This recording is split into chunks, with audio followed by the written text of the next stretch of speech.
Good afternoon.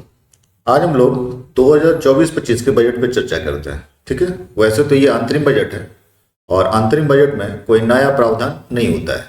इसमें मुख्यतः जो है सरकार पीछे की जो उपलब्धियां हैं उसको ध्यान में रख करके बजट बनाती है और पीछे की उपलब्धियों को बतलाती भी है, क्योंकि ये चुनाव को ध्यान में रख करके तैयार किया जाता है।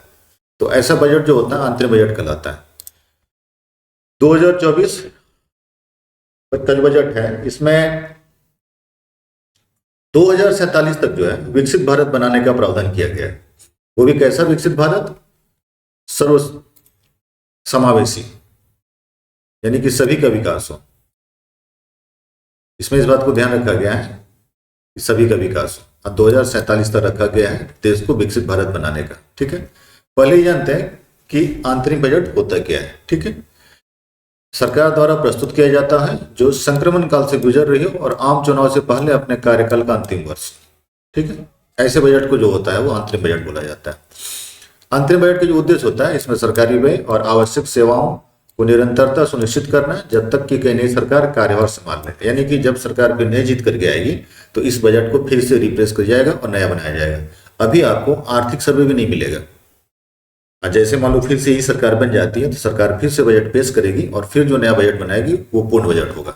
ठीक है, क्या क्या प्रावधान होता है देखिए। इस बजट की विशेषता, आम चुनाव से पहले यह पेश किया जाता है। इसमें नई घोषणाएं वादे नहीं किए जाते हैं। सरकार अपनी पुरानी उपलब्धियों को बतलाती है। ये तीन इसके मुख्य होते हैं। ठीक, अब ये दोनों के जो प्रावधान है अंतरिम बजट और वोट ऑन अकाउंट, दोनों में अंतर है हमारे पास। अंतरिम बजट का प्रावधान 112 में है, लेखानुदान का 116 में, वोट ऑन अकाउंट का। उद्देश्य क्या है? यह आम चुनाव से पहले सरकार द्वारा वित्तीय विवरण प्रस्तुत करता है। अब इसमें क्या है, बजट स्वीकृत होने पर सीमित अवधि के लिए सरकारी व्यय पूरा करना होता है। इसमें मन दोनों ही होता है। ठीक है, यह एक विशिष्ट अवधि में शामिल होता है। इसका कोई विशिष्ट अवधि नहीं होती है। आमतौर पर कुल अनुमान के छठे हिस्से के बराबर राशि को 2 महीने प्रदान किए जाते हैं। ये लेखानुदान हमारे पास होता है। इसमें कर व्यवस्था जो होता है यानी टैक्स का जो प्रपोजल्स होता है उसको बदलने का प्रस्ताव होता है। इसमें किसी भी परिस्थिति में कुछ बदलाव नहीं होता है, जैसा वैसा रह जाता है। ठीक, अब यहाँ देखिए कि भारत में जो बजट के जो है कौन कौन से प्रावधान हमारे पास, कि फंड हमारे पास आते कहाँ कहाँ से हैं। अगर आप फंड की बात करें तो हमारे पास एक है समेकित निधि। ये अनुच्छेद 266 का 1 में दिया गया है। सरकार का सभी प्रकार का राजस्व, ऋण चुकौती एक निधि में समेकित करता है जिसे भारत के समेकित निधि कहा जाता है। ठीक है, इसको संचित निधि भी कहते हैं।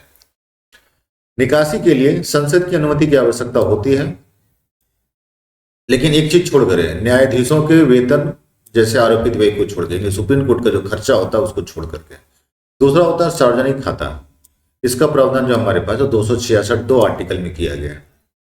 इसके तहत इसे भविष्य में छोटी निधि, छोटी बचत, डाक जमा आदि जाने पैसा जमा किया जाता है, इसलिए इसको पब्लिक अकाउंट बोलते हैं। ठीक है, सरकार धन को इधर से उधर हस्तांतरित करने वाले बैंकर के समान कार्य करती है और संसद की अनुमति अवस्था इसमें नहीं होती। यानी क्या, इसमें से पैसा आप निकाल सकते हैं और बाद में संसद को बताना पड़ता है, जबकि ऊपर वाले जो था हमारे पास संचित निधि उसमें पहले बताना पड़ता तब आप निकाल सकते हैं। बस ये दोनों का अंतर होता है हमारे पास। ठीक, ये प्रावधान कब था? 1950 में किया गया था। कंटीजेंसी फंड में हमारे पास है एक, यहाँ देख लेते हैं 267 का 1 आर्टिकल में जो है कंटीजेंसी फंड का। इन दोनों में थोड़ा सा अंतर ये होता है कि आकस्मिक निधि में जैसे बाढ़ आ गया, भूकंप आ गया, कोई प्राकृतिक आपदाएं आ जाती है, उसमें प्रधानमंत्री जब घोषणा कर देते हैं कि ये पैसा हम इतना करोड़ रुपया है इस राज्य को दे रहे हैं, बाढ़ पीड़ित राज्यों को दिया जा रहा है, तो वो जो है इसी फंड से पैसा दिया जाता है। आर्टिकल 267 को 1 में। अब देखिए हमारे यहाँ जो बजट आया 2024-25 का, इस बजट में सबसे ज्यादा पैसा कहां से आ रहा है? अब तक सबसे ज्यादा पैसा कारपोरेशन टैक्स से आता था, 21% तक पैसा आया है। लेकिन इस बार से ट्रेंड बदल गया। इस बार से हम बोरोविंग एंड अदर लायबिलिटी से ज्यादा पैसा ले रहे हैं, 28%, यानी उधार हमारे पास ज्यादा है। दूसरा सबसे बड़ा सोर्स हमारा जो बना वो बना इनकम टैक्स। नोटबंदी के कारण इनकम टैक्स पेड करने वालों की क्षमता बढ़ी है और इसके चलते जो है इनकम टैक्स हमारा दूसरा सबसे बड़ा सोर्स बन गया। सबसे बड़ा सोर्स बोरोविंग, उधार, दूसरा इनकम टैक्स, तीसरा बना कारपोरेशन टैक्स जो कंपनियों के ऊपर लगाया जाता है, और चौथा बना जीएसटी। ये सबसे ज्यादा हमारे पास होता है। ठीक है, ये 4 मुख्य रूप से माना जा रहा है हमारे पास, तो इसको याद रखना पड़ेगा। कि सबसे ज्यादा रुपया जो हमारे पास है बॉरोइंग एंड अदर लायबिलिटी से हमारे पास आ रहा है। अब सरकार अपने बजट में ये भी बतलाती है कि सबसे ज्यादा पैसा जा कहाँ रहा है। देख लीजिए दूसरा खाता, रूपी गोज टू, यहां देख रहे हैं हमारे पास ये 20% है इंटरेस्ट पेमेंट में, और स्टेट को जो दिया जाता है टैक्स एंड ड्यूटी वो भी 20% है। ये दोनों यहाँ पे सबसे ज्यादा है, यानी राज्य सरकार को जो मदद किया जा रहा है केंद्र सरकार की ओर से वो 20% है टोटल रेवेन्यू का। और इंटरेस्ट पेमेंट यानी जो हमारे पास कर्ज है उस कर्ज को चुकाने में भी सरकार इतना खर्च कर रही है। दूसरा सबसे बड़ा जो खर्च हमारे पास बन गया वो बन गया हमारे पास केंद्र सरकार का जो स्कीम्स है, जितनी योजनाएं चल रही हैं उस पर 16% पैसा खर्च हो रहा है। सरकार का सबसे कम पैसा जो खर्च हो रहा है वो पेंशन पे हो रहा है 4%। एक ये क्वेश्चन पूछा जाता है कभी कभी, सरकार जो डिफेंस पे खर्च कर रही है वो 8% खर्च कर रही है, ये पूछा जाता है, ठीक है। और बाकी ये सब नहीं पूछे जाते हैं, जनरली ये पूछे जाते हैं सबसे ज्यादा किस पे खर्च किया जा रहा है, केंद्र सरकार का अपना स्कीम पे कितना खर्च है, केंद्र सरकार राज्य सरकार को कितनी मदद कर रही है, पेंशन पे कितना खर्च है और डिफेंस पे कितना खर्च, ये इतने पूछे जाते हैं एग्जाम में, ठीक। विकसित भारत जो हमारे बन रहा है 2027 तक, उसमें क्या स्कीम था देख लीजिए। डेवलपमेंट का मंत्र क्या था हमारे, सवाल था सबका साथ सबका विकास, उसके बाद आया सबका साथ सबका विकास, सबका विश्वास, और अब यहीं पे और सबका प्रयास लेकर के चला गया, यहां देखते हैं जोड़ दिया गया है ट्रिनिटी डेवलपमेंट बाय सबका प्रयास। तो सबका प्रयास के माध्यम से 2047 तक भारत को विकसित भारत बनाने का लक्ष्य रखा गया है। अब यहाँ उसमें सरकार ने जो खर्च किया है, फोकस एरिया देखिएगा सरकार क्या क्या क्या हमारे पास। सरकार का पहला फोकस एरिया है कि डीबीटी स्कीम से जो सरकार को है 2 लाख यानी 2.5 लाख करोड़ के आसपास जो पैसे बच गए, ठीक है। 25 करोड़ लोगों को जो है बहुआयामी गरीबी से बाहर निकाला गया, ठीक। पीएम स्वधन के तहत जो है 18 लाख जो है स्ट्रीट वाले को जो है वो रोजगार दिया गया, ये क्रेडिट वाली बात है। दूसरा स्किल डेवलपमेंट में 1.4 करोड़ यूथ को जो है ट्रेंड किया गया है, ये भी एक बड़ी बात है। हमारे यहाँ देखिए 2014 में 16 आईआईटी थे, अभी 23 हो गए हैं। एम्स हमारे पास 7 था, अब 22 प्रस्तावित है। यूनिवर्सिटी हमारे पास 723 थे, अब टोटल 1113 हो गए। तो ये सारे अचीवमेंट सरकार दिखा रही है और बतला रही है। फिर देखते हैं फार्मर्स के लिए, फार्मर्स का इन्होंने क्या नाम रखा, अन्नदाता, ठीक है। 11.8 करोड़ किसानों को जो है वो डायरेक्ट बेनिफिट ट्रांसफर दिया गया है, 11.8 करोड़ को। दूसरा 4 करोड़ किसानों का फसल बीमा योजना कराया गया है, ये भी एक इंटरेस्ट है। दूसरा नाम ई नाम स्कीम जो हमारे पास है, जो भारत में सारे बड़े बड़े जो कृषि मंडी है उसको जो इलेक्ट्रॉनिक माध्यम से इंटरनेट के माध्यम से जोड़ती है, इसमें 1.361 मंडी जो है कितना है 1361 मंडियों को जो है वो उसमें इंटीग्रेट किया गया, जोड़ने का काम किया गया है। ये भी एक अचीवमेंट है। किसान जो हमारे पास है धीरे धीरे हाईटेक होते जा रहे हैं। फिर देखिएगा नारी शक्ति, 30 करोड़ मुद्रा योजना जो है वो डिस्बर्स किया गया महिलाओं के एंटरप्रेन्योरशिप के लिए। दूसरा महिलाओं का जो एनरोलमेंट है 28% हो गया 10 साल में एडुकेशन में, यानी महिलाओं का जो शिक्षा का दर बढ़ता जा रहा है हमारे पास, ठीक। स्टेम कोर्स जो है उसमें 33% फीमेल जो है पार्टिसिपेंट हो रही है। स्टेम मतलब science, technology, engineering and mathematics, इसमें जो है महिलाओं का जो एनरोलमेंट है वो बढ़ता जा रहा है हमारे पास। 2017-18 में सिर्फ 23.3% थे पार्टिसिपेशन रेट, और अभी हमारा कितना हो गया 37%, यानी महिला जो है धीरे धीरे इंटरप्रेन्योरशिप में, व्यवसाय में, रोजगार में जुड़ते जा रही है, ठीक। अब आंतरिक बजट जो है उसका पहला विशेषता क्या है, इसकी पहली विशेषता पूंजीगत व्यय। क्या है पूंजीगत व्यय में, 2024-25 के लिए पूंजीगत व्यय परिव्यय जो है 11% की वृद्धि घोषणा की गई है, यानी हमारे पहले का जो पूंजी था वो उस पर अब 11% ज्यादा खर्च होगा। कितना खर्च होगा, 11,11,111 करोड़ निर्धारित किया गया है। और ये है कितना, ये जीडीपी का 3.4% है, जीडीपी का 3.4%। आर्थिक विकास कितना अनुमान है हमारे पास 7.3%, यानी 2023-24 में वार्षिक जीडीपी विकास जो 7.3 रहने का अनुमान है, जो आरबीआई के संशोधित विकास अनुकूल, यानी जो आरबीआई ने कहा था वही रहा, उससे कम नहीं हुआ। अंतर्राष्ट्रीय मुद्रा कोष ने कितना कहा था 6.3%, वो भी वही रहा, उसमें कमी नहीं हुआ, ठीक। राजस्व एवं कुल व्यय अनुमान कितना है, उधार को छोड़कर 30.80 लाख करोड़ रुपए का अनुमान है। कुल व्यय कितना होगा 47.66 लाख करोड़। टैक्स कितना प्राप्त होगा हमारे पास 26 लाख करोड़। ये 26 लाख करोड़ दोनों टैक्स है, आय मतलब प्रत्यक्ष कर और अप्रत्यक्ष कर दोनों मिला के। ये तीनों क्वेश्चन एग्जाम में पूछे जाएंगे, ये तीनों। कुल व्यय कितना है 47.60 लाख करोड़, कुल प्राप्तियां कितना है 30.80 लाख करोड़, और टैक्स हमको कितना हो रहा है 26.02 लाख करोड़। जीएसटी कितना संग्रह हुआ हमारे पास 1.65 लाख करोड़ तक। दिसंबर में जो हमारे पास राजस्व कलेक्शन हुआ है 1.65 लाख करोड़ तक पहुंच गया, और 7वीं बार ये जो है लगभग 1.6 यानी 1.5 लाख करोड़ को क्रॉस कर रहा है, यानी जीडीपी से भी हमको जो सरकार को लाभ हो रहा है।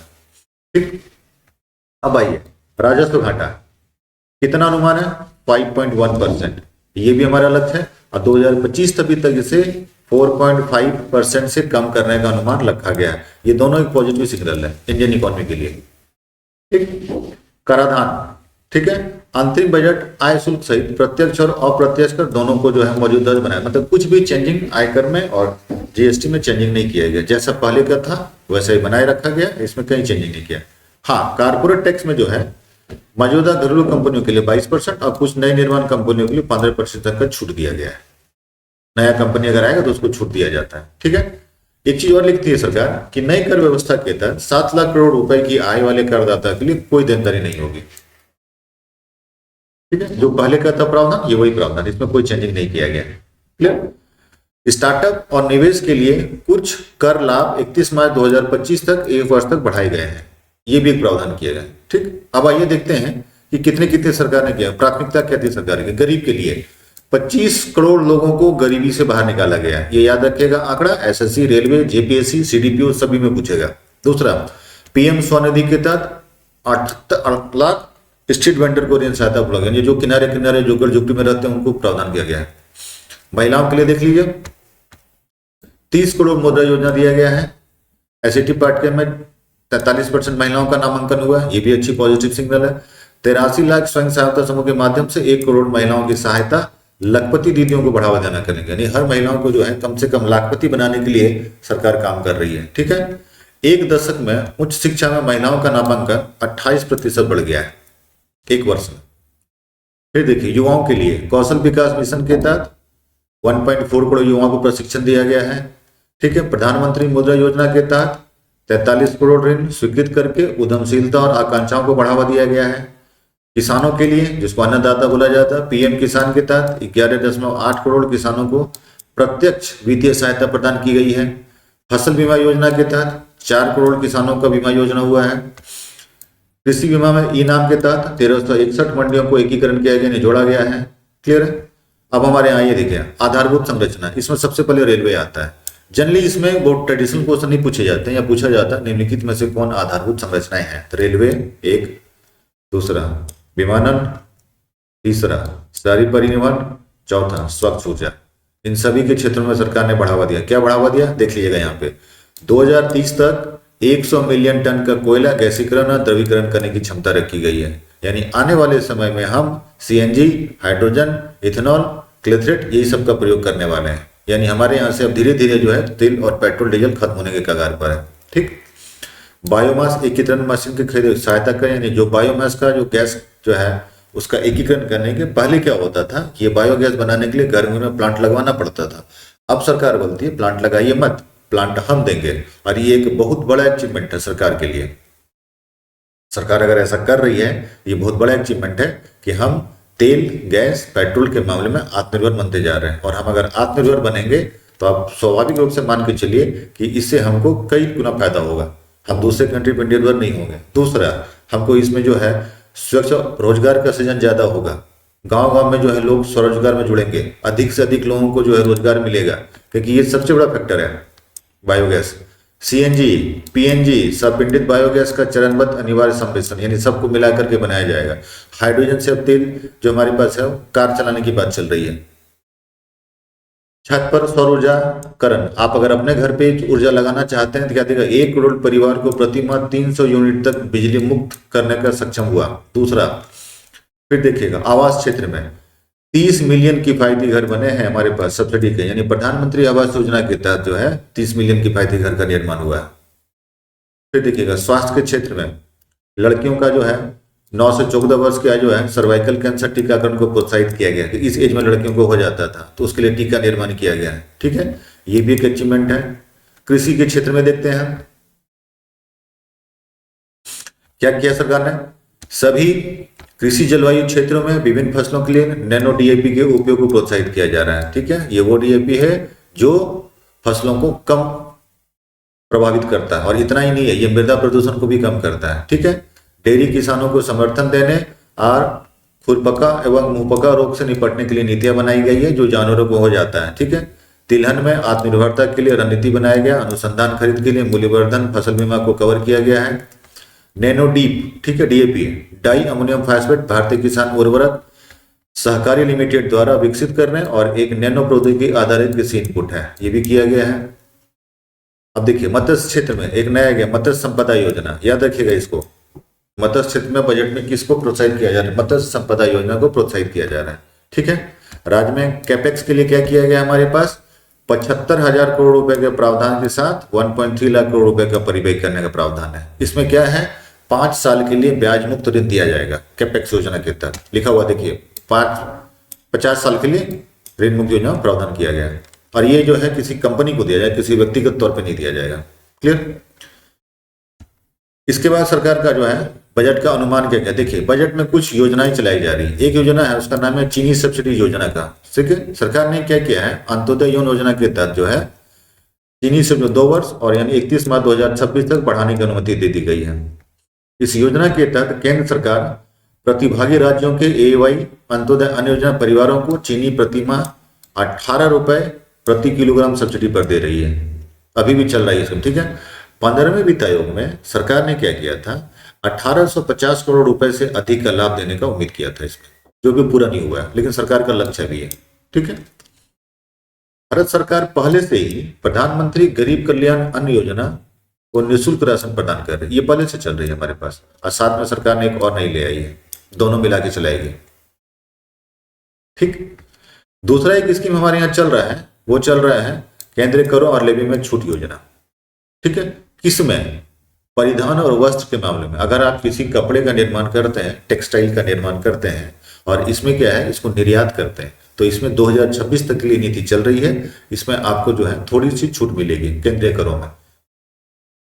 लिखिए, यहाँ लिखा हुआ छूट 31 मार्च 2026 तक जारी रखने की अनुमति दे दी गई है। दूसरा, भारत सरकार को ही पता है कि कृषि के क्षेत्र में अगर आप बातें करेंगे तो सबसे ज्यादा जो लाभ होता है वो पशुपालन से होता है। क्लियर है? तो सरकार ने पशुपालन के लिए क्या किया है? Animal husbandry infrastructure development fund का निर्माण किया है। याद रखिएगा, एनिमल हस्बेंड्री इंफ्रास्ट्रक्चर डेवलपमेंट का फंड का निर्माण किया है। अब इसमें कितना है? भारत सरकार अनुसूचित बैंकों और अन्य वित्तीय संस्थानों से 90% तक ऋण के लिए 2 वर्षों के मोहलत 60 वर्षों के लिए और 3% ब्याज भुगतान पर यह ऋण देने का प्रावधान किया हुआ है पशुपालन को बढ़ावा देने के लिए। क्योंकि पशुपालन और पर्यटन ये 2 पे सरकार का ज्यादा जोड़ है, क्योंकि इन दोनों से है जो है स्वरोजगार ज्यादा क्रिएट होता है। फिर देखिएगा, यूरिया घरेलू गैस की आपूर्ति बढ़ाने के लिए इसको किया गया है। ठीक है, कब तक इसको एक्सटेंड किया गया? पहले योजना जो है 2015 से चली आ रही थी। ठीक है, ये संरचनात्मक सुधार है, सरकार इसमें कर रही है। 2015 में यूरिया और एलपीजी उत्पादकों को घरेलू गैस की आपूर्ति पर विपणन मार्जिन पर निर्धारित था। ठीक है, अब सरकार ने क्या किया है कि यूरिया का जो प्रावधान जो बढ़ा दिया गया और नीम कोटेड यूरिया का उत्पादन करने की बात की गई है। नीम कोटेड यूरिया से क्या होगा कि ब्लैक नहीं होगा, और कहीं कहीं पे ऐसा भी पाया गया है कि यूरिया के उपयोग से कुछ लोग जो है दूध का निर्माण कर देते हैं, थोड़ा सा दूध मिलाते हैं, उसमें मिलावट कर देते हैं और नया दूध बन जाता है। तो इसके लिए भी सरकार ने क्या किया है? इसको कम करने का प्रयास किया है, और अब जो है नीम कोटेड यूरिया का उत्पादन किया जा रहा है। अब सरकार का जो राजकोषीय घाटा है उसको कम, राजकोषीय घाटा हमारा है कितना? लगभग 5% के आसपास, 5.6%। होता है क्या राजकोषीय घाटा? जब सरकार को प्राप्त कम होता है, यानी राजस्व कम होता है और व्यय अधिक होता है, तो उसी को राजकोषीय घाटा बोला जाता है। ठीक है, अब राजकोषीय घाटे को कम करने के लिए सरकार कर क्या रही है? कई स्कीम्स चला रही है। ठीक है, हम नीचे दिखाते हैं स्कीम कितने हैं। सबसे पहले ये देखते हैं कि एक नया कंसेप्ट आया है, ऋणात्मक सकल घरेलू उत्पाद, नेगेटिव जीडीपी। नेगेटिव जीडीपी ये बताता है कि किसी भी देश पर जीडीपी के संबंध में कितना बकाया है, उसकी जीडीपी के संबंध में कितना बकाया है, यानी देश का कुल ऋण कितना है ये बताने, देश का कुल सकल घरेलू उत्पाद जो है वो बताने का प्रयास करता है। ठीक, क्या कर रही है सरकार यहाँ पे? जब किसी सरकार का व्यय उसके राजस्व से अधिक हो जाता है तो सरकार को घाटे को पूरा करने के लिए धन उधार लेना होता है और संपत्ति बेचनी होती है। यही काम अभी सरकार बहुत जगह पे कर रही है। कई दूसरे देशों में जाके देखिएगा तो ऐसा बहुत जगह पे प्रावधान किया गया है कि सरकार अपना जो है संपत्ति बेच रही है। दूसरा, कर किसी भी सरकार के लिए राजस्व का सबसे बड़ा महत्वपूर्ण स्रोत होता है। अब क्या है, देखिए 2025 में सरकार का कर प्राप्ति 26.2 लाख करोड़ रुपए से, जबकि कुल राजस्व 30 लाख करोड़ रुपए का अनुमान है। प्राप्त होगा इतना, राजस्व इतना, दोनों याद रखिएगा। कुल राजस्व लगभग 30 लाख करोड़, कुल प्राप्तियां 26 लाख करोड़ का होने का अनुमान है। दूसरी ओर किसी सरकार के पास राजकोषीय अधिशेष होता है तो उसकी आय उसके खर्च से अधिक हो जाती है, यानी हमारे पास पैसा हमेशा जगह जमा रहेगा, जो अभी तक भारत में नहीं हुआ है। अभी यहाँ देखिए लिखा हुआ, हालांकि सरकारें अक्सर अधिशेष में नहीं चलती है, यानी अभी तक हम घाटे में ही चल रहे थे। इन दिनों अधिकांश सरकारें राजकोषीय अधिशेष बनाने और बजट को संतुलित करने में बजाय राजकोषीय घाटे को नियंत्रित करने में प्राथमिकता दे रही है, क्योंकि ये होगा नहीं। राजकोषीय अधिशेष करना इतना आसान नहीं है, तो ज्यादा अच्छा क्या कि राजकोषीय घाटे को नियंत्रण कर दीजिए। आप खर्चा, आप ठीक है, अब लाभ में नहीं चल पा रहा कोई बात नहीं, लेकिन अगर आपका ब्याज कम हो तो ये भी बहुत बड़ी बात है। सरकार इस पे ज्यादा ध्यान दे रही है। सरकार का अनुमान है कि बजट 2021-22 में घोषित वर्ष 2025-26 तक राजकोषीय घाटा सकल घरेलू उत्पाद का 4.5% से कम हो जाएगा। ये भी एक पॉजिटिव स्रोत है। और दूसरा, यहां सरकार लिखती है, सरकार के संशोधित अनुमानों ने वर्ष 2023-24 के लिए राजकोषीय घाटे को अनुमान को घटाकर राजकोषीय घाटा सकल घरेलू उत्पाद का 5.8% करने का प्रावधान। ये भी एक पॉजिटिव सिग्नल है सरकार के लिए। अब यहाँ एक वर्ड यूज होता है, राष्ट्रीय ऋण, नेशनल डेब्ट, जो किसी देश की सरकार अपने ऋणदाताओं को एक निश्चित समय पर देना चाहती है। ठीक है, याद रखिए, वह कुल राशि जो किसी देश की सरकार अपने ऋणदाताओं के एक निश्चित समय तक देना चाहती है। सरकारी ऋण में छोटी बचत, भविष्य निधि, विशेष प्रतिभूतियों जैसी योजनाओं का दायित्व के साथ साथ घरेलू और बाहरी ऋण सहित विभिन्न देनदारियां शामिल है इसमें। इन देनदारियों में ब्याज भुगतान, मूल राशि के पुनर्भुगतान दोनों शामिल है, जिससे सरकार के वित्त पर काफी वित्तीय बोझ पड़ सकता है। ठीक है, आमतौर पर ऋण वह राशि है जो सरकार के कई वर्षों के राजकोषीय घाटे और घाटे को पाटने के लिए उधार के रूप में मैदान में जमा होता है। ठीक है, अभी तक देखिए दूसरे देश में क्या हालत है राजकोषीय घाटा का। इटली -7.8%, यानी हमसे बुरा हाल है। हंगरी 6.3, दक्षिण अफ्रीका 4.8, स्पेन 4.7, फ्रांस 4.7, और हम कितने पे हैं 5.6 पे, यानी हम भी आसपास में ही हैं, हमारा भी कोई खास स्थिति नहीं है।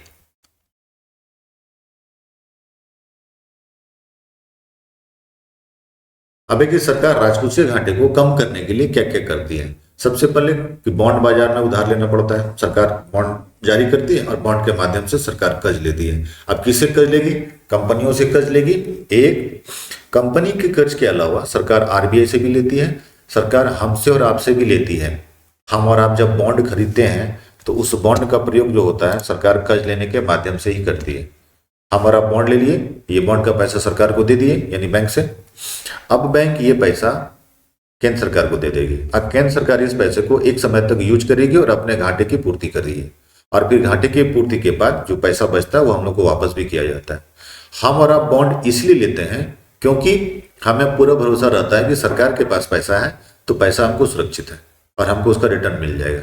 ठीक, सरकार विदेशी कंपनियों से भी ऋण लेती है, सरकार प्राइवेट कंपनियों से भी ऋण लेती है, और इन सभी ऋण को लेकर के सरकार जो है अपने घाटे की पूर्ति को ठीक करती है। ठीक है, भारत में अभी तक ऐसा चलता आ रहा है। ठीक, राजकोषीय घाटे के बारे में चिंता करना क्यों आवश्यक, बिल्कुल इसका मुद्रास्फीति पर प्रभाव पड़ता है, देश में महंगाई बढ़ जाएगी। अगर सरकार घाटे में चलती रही तो महंगाई बढ़ना ही, क्योंकि सरकार घाटे में चलेगी तो फिर वो दूसरे देश से कर्ज लेगी, दूसरे देश से कर्ज लेगी तो वो अपने शर्त पे सरकार को चलाएगा। इसलिए सरकार जो है इसको कम करे, मुद्रास्फीति के लिए खतरा होता है। दूसरा एक और बात है कि राजकोषीय अनुशासन जो होता है, रेटिंग होता है, हर देश का जो अपना रेटिंग होता है, जो देश कम कर्ज में होता है उसको उतना शक्तिशाली माना जाता है।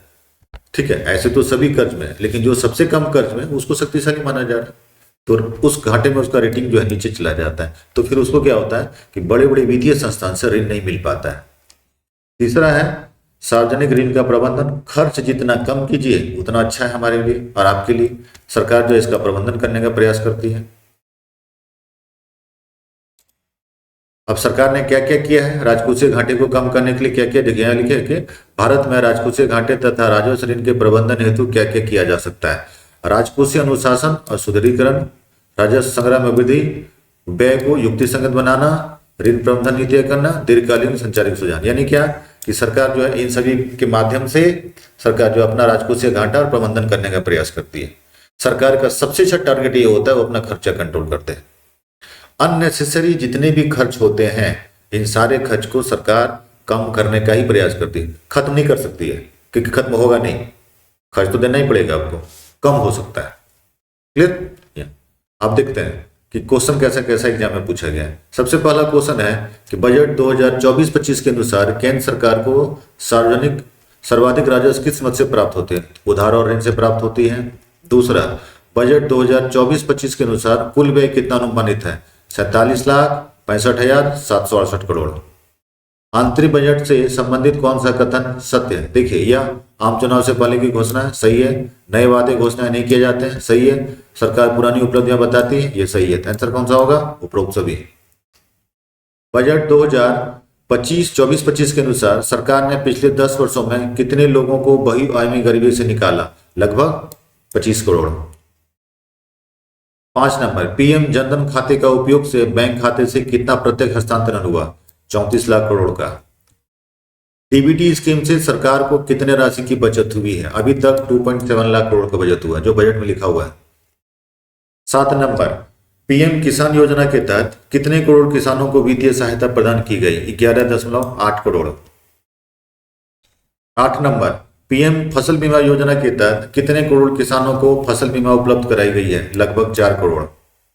9 नंबर, ई नाम के तहत देश के कितने मंडियों को एकीकृत किया गया है? 1361। 10 नंबर, उच्च शिक्षा में महिलाओं का नामांकन कितना प्रतिशत बढ़ा है? 28%। 11 नंबर, किस योजना के तहत छात्राओं और महिलाओं का नामांकन बढ़ा? स्टीम योजना के तहत, science, technology, engineering and mathematics. 12 number, PM Awas Yojana के तहत कितने प्रतिशत ग्रामीण महिलाओं को आवास प्रदान किए गए हैं? 70%। ठीक है। और एक क्वेश्चन था जो 13 नंबर, ये पूछा हुआ क्वेश्चन है पीछे सिविल सर्विसेज में, लेखानुदान और आंतरिक बजट में क्या अंतर है? लेखानुदान का प्रावधान एक नियमित सरकार द्वारा उपयोग किया जाता है, जबकि आंतरिक बजट एक कार्यवाहक सरकार द्वारा उपयोग में लाया जाता है। दूसरा, लेखानुदान केवल सरकार के बजट में होने वाले व्यय से संबंधित है, जबकि आंतरिक बजट में व्यय और प्राप्तियां दोनों का सम्मिलित किया। ठीक है। ऑप्शन क्या बोला जाता है? निम्नलिखित में से कौन सा कथन सही है? देखिए 2 नंबर सही है, ये नंबर 1 गलत है। नियमित सरकार ऐसा नहीं होता है, कोई भी सरकार कर सकती है। दूसरा एक ऐसे ही क्वेश्चन था सिविल सर्विसेज का 2011 का कि जब वार्षिक केंद्रीय बजट लोकसभा द्वारा पारित नहीं किया जाता है तो बजट को संशोधित किया जाता है और फिर उन्हें प्रस्तुत किया जाता है। ठीक है। दूसरा, बजट को सुझावों के लिए राज्यसभा को भेजा जाता है। तीसरा, केंद्रीय वित्त मंत्री को इस्तीफा देना पड़ता है और प्रधानमंत्री को इस्तीफा देना पड़ता है। ये बात मंत्री बिल्कुल सही है, प्रधानमंत्री को। अगर आप बजट को पास नहीं करा पा रहे हैं तो इस्तीफा देना।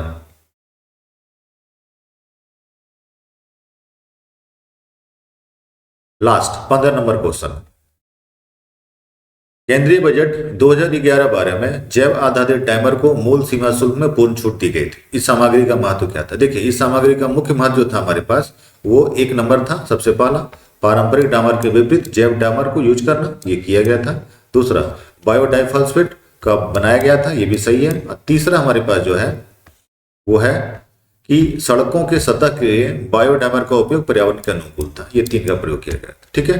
तो ये था हमारा बजट से संबंधित क्वेश्चन। ऐसे बजट से रिलेटेड क्वेश्चन और कुछ एमसीक्यू जो लगभग 100 के आसपास है, एक नया बन रहा है, उसको हम जल्द आपकी वीडियो पे अपलोड कर देंगे। ठीक है। इसका पीडीएफ आप वेद IAS के टेलीग्राम चैनल से डाउनलोड कर लीजिएगा। वहां पे कुछ ना कुछ मटेरियल्स और पीडीएफ अपलोड होता रहता है, निकाल लीजिएगा। ठीक है। और जिन लोगों को जेपीएससी में इकोनॉमिक्स पेपर का तैयारी करना इंडियन इकोनॉमी के लिए, ठीक है, तो उसकी क्लासेस चल रही है, आप कांटेक्ट कर सकते हैं। Okay, good day.